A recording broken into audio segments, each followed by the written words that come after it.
5월의 여의도 정가는 새 지도부 뽑느라 분주합니다. 민주당은 내일이죠. 당대표 선출하는 전당대회 있고요. 새누리당도 5월 안으로 원내대표 선출을 합니다. 민주당 대표로 나선 두 후보는 우리가 이미 만나봤고 오늘은 새누리당의 원내대표로 나선 분 중에 한 분, 삼선의 최경환 의원 연결을 해보겠습니다. 사실 이분이 방송 인터뷰를 좀처럼 안 하는 분이세요. 그래서 삼선의 중진이지만 어떤 스타일의 정치인인지 잘 모르겠다는 분들도 많으시더라고요. 오늘 들으시면서 비전과 철학을 파악해 보시지요. 최경환 의원님 안녕하세요. 네, 안녕하세요. 저도 목소리 처음 듣습니다. 그렇습니까요? 우선 반갑습니다. 예. 집권 여당의 원내대표, 그것도 새 정부 출범 초기에 여당 원내대표는 참 할 일이 많은 자리인데 네. 출마를 결심하신 이유, 배경은 뭘까요?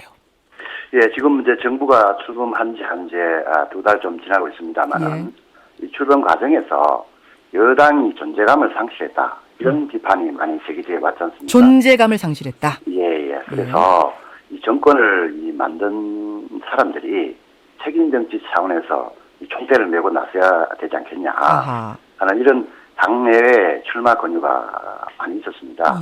그래서 강력한 집권 여당을 만들어가지고 국민 기대에 부응하기 위해서 이번에 출마를 결심하게 됐습니다. 사실은 청와대가 인사 문제로 헤매고 있을 때, 계속 삐걱댈 때 집권 여당이 너무 왜소해 보였다 이런 지적들이 많이 나왔는데 왜 그때마다 제 목소리를 못 냈을까요? 쓴소리를 못 했을까요? 글쎄 이제 그때는 청와대도 그랬고 또 정부도 그랬고 이제 여당도 그랬고 선거 끝나고 난 이후에 시스템이 제대로 갖춰지지 않은 상황에서 이제 이렇게 되다 보니까 이제 그런 점들이 있지 않았나 이렇게 생각을 합니다. 쉽게 말해서 박 대통령 눈치 보는 거 아니냐, 감히 쓴소리할 자신들이 없었던 거 아니냐 이런 지적들이 그때 계속 나왔었거든요. 근데 우리 최경환 의원께서는 좀 가감 없이 직언도 할 수 있는 강한 지도부가 필요하다 이렇게 보시는 건가요? 예, 지금은 아시는 대로 정권 출범 초기입니다. 초기인데 물론 출범 과정에서 인사나 정부 조직법 처리 과정에서 다소 국민들을 실망시킨 부분이 있다고 인정을 합니다. 그러나 지금은 정권 출범 초기이기 때문에 하든지 국정을 빨리 출범을 시켜서 성과를 내는 게 중요한 그런 시기입니다. 그래서 이제 국정을 효율적으로 뒷받침하는 데 방점이 지켜져야 됩니다만은 또 대통령이나 또 청와대 정부가 또 민심하고 동떨어진 결정을 할 경우도 있지 않겠습니까? 그럴 수 있죠. 이런 경우는 정말 과감한 선소리를 해서 바로 잡아야 나가야 된다고 생각합니다만은 여당의 선소리는 그 야당의 선소리하고는 좀 달라야 된다고 생각을 합니다. 여당 쓴소리와 야당 쓴소리 어떻게 다릅니까? 여당은 이제 이중적인 지위가 있지 않겠습니까?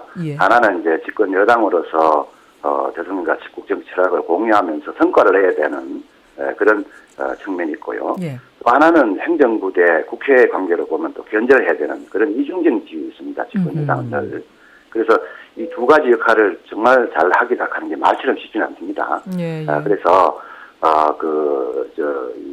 견제하고 관련해서는 집권 여당의 쓴소리는 일이 되도록 하는 생산적인 쓴소리여야 된다. 생산적인 쓴소리여야 된다. 왜냐하면은 그렇지 않고 그냥 야당식의 그런 문제만 지적하는 그런 게 되면은 또 당청 간 갈등, 또 콩가루 집안 뭐 이런 얘기가 바로 나오지 않겠습니까? 쓴소리를 하되 콩가루 집안 되는 건 맞겠다 이런 말씀이세요. 그런데 최 의원님, 대표적인 친박 인사시잖아요. 과연 친박 인사가 리더에게 직언을 할 수 있겠느냐, 리더가 듣기 언짢아 하는 말까지 할 수 있을까, 이 부분에 의문을 품는 분들도 계시던데요. 글쎄 이제 그 부분하고 지적을 하는 분들이 저도 듣고 있습니다만은, 그러나 이 선소리라 하는 거는 그 신뢰관계가 있을 때만 비로소 가능합니다. 예를 들어서 신뢰관계 없는, 신뢰 있는 사람이 얘기를 하면 저 사람이 저 정도 얘기하니 이게 문제가 있구나 이렇게 해서 이제 설득이 되고 고쳐지는데 신뢰관계가 없는 사람이 얘기하면 또 자기 정치하기 위해서 또 저러는구나 이렇게 돼서 좀처럼 생산적인 그 결과를 내기가 힘들죠. 그런 관점에서 저는 대통령하고 지난 한 7, 8년 동안 계속 호흡을 맞춰서 일을 해왔기 때문에 그런 신뢰가 충분히 이제 그런 신뢰는 솔직히 하루 이틀 이렇게 한다고 쌓이는 신뢰는 아니지 않습니까? 그렇기 때문에 그런 신뢰 관계를 바탕으로 또 다들 이 정권이 성공을 해야 된다 하는 책임감은 저 같은 사람이 훨씬 더 많이 느끼지 않겠습니까? 그렇기 때문에 이거 참 정권 성공을 위해서 이렇게 해서는 안 되겠다 하는 사안이 생기면은 정말 진정성 있게 신뢰관계를 가지고 설득을 하면은 가능하다 이렇게 저는 보고 있습니다. 오히려 그게 저는 장점이 있는 장점이지 단점이라고 보지는 않습니다. 새누리당 최경환 원내대표 후보를 지금 만나고 있습니다. 정책정당을 만들겠다고 하셨어요. 정책정당 이건 어떤 얘기인가요? 아시는 대로 집권 여당은 정책으로 승부를 걸어야 됩니다. 야당이 정치로 승부를 건다면 이제 국민들 민생 문제를 해결하고 또 국민들에게 좀 더 좋은 희망을 주는 정책 이런 걸 내놔서 이제 국민들의 지지를 받아야 되는 거 아니겠습니까? 가장 먼저 추진하고 싶은 정책 1호 정책이 있다면 어떤 정책? 글쎄요, 그거를 구체적인 사안을 가지고 말씀드리기는 그렇고요. 우선 이제 우리가 지난 총선 대선 과정에서 그 대선 과정에서 많은 공약을 해놓고 있지 않습니까? 그렇죠. 그걸 보고 이제 국민들이 지지를 해주신 건데 그거를 잘 실천해 나가는 일이 무엇보다 중요하다고 보고요. 공약이 없다 하더라도 지금 경제가 대단히 어렵고 민생이 굉장히 어렵습니다. 어렵죠. 그렇기 때문에 이런 민생 관련 현안 법안 이런 것들은 최우선적으로 처리가 돼야 된다 이렇게 생각을 하고 민생 관련 법안들 중에 내가 원내 사령탑이 되면 이건 정말로 최우선적으로 해야겠다라고 하는 건 어떤 거 있으실까요? 그런 부분들이 이제 지금 그 경제 민주화 관련해서도 관련되는 법도 있고요. 또 지금 또 당장 지금 현안이 된 추경 같은 경우 이런 경우 빨리 처리를 해야 되죠.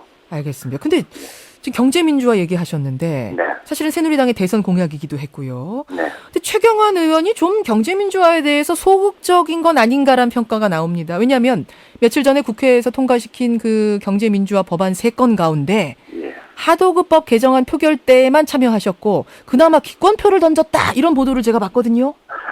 어떻게 아니고요.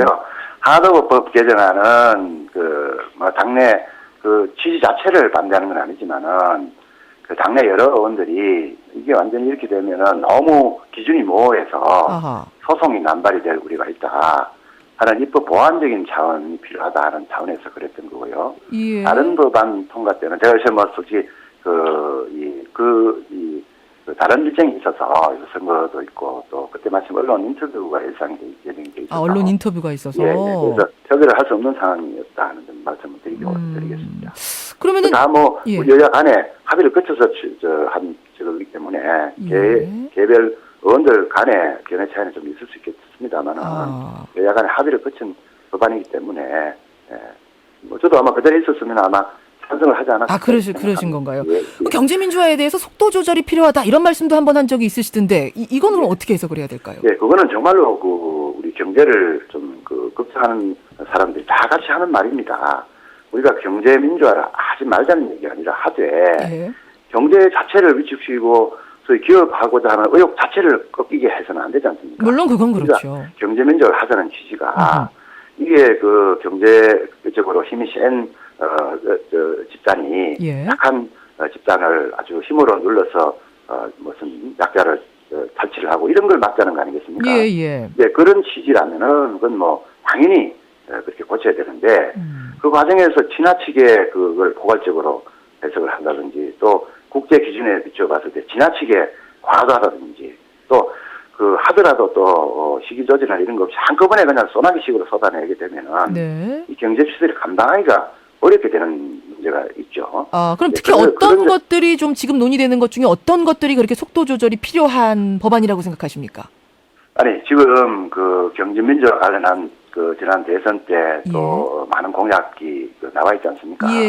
그거를 차근차근 이렇게 해 나가자는 데 대해서는 저도 동의를 하고 있습니다만은 그렇다고 해서 한꺼번에 그걸 법안을 다 통과를 시킬 수 없지 않겠습니까?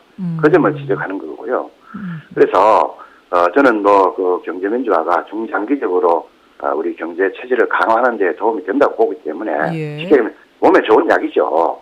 그러나 아무리 몸에 좋은 약이라 하더라도 보약이라도 한꺼번에 그냥 과다 복용을 하게 되면 어떻게 되겠습니까? 알겠습니다. 그런 의미에서의 속도 조절이었다는 것. 알겠습니다. 정가 얘기도 좀 해보죠. 요즘 정가의 최대 화두가 되는 게 이제 안철수 신당과 정계 개편인데 우선 안철수 의원의 제도권 입성은 어떻게 보셨어요?